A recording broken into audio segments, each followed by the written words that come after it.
लोग सिर्फ वासना में डूबने लगे, तब बरसाने से कुछ दूर एक साधारण किसान के घर में एक कन्या का जन्म हुआ। उसका नाम ललिता रखा गया।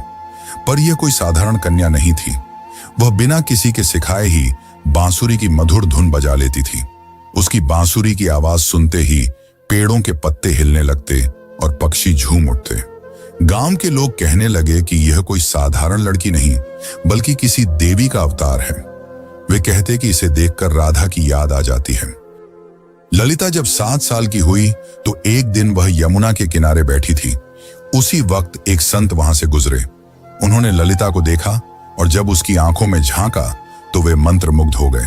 उन्होंने कहा, वही आंखें, वही चंचल मुस्कान, राधा तुम लौट आई। ललिता को अक्सर सपने में एक सुंदर श्याम वर्ण पुरुष दिखाई देता, जो कोई और नहीं बल्कि श्री कृष्ण ही थे। वे कुछ नहीं बोलते, बस बांसुरी बजाते रहते। उस बांसुरी की धुन ललिता के दिल को छू जाती। एक दिन ललिता ने अपनी मां से पूछा, मां, ये प्रेम क्या होता है? मां ने जवाब दिया, तू अभी बच्ची है, तुझे प्रेम का क्या पता। ललिता चुप हो गई, लेकिन उसकी आंखों में एक पुराना दर्द था, मानो उसने यह सवाल पहले भी किसी और जन्म में पूछा हो।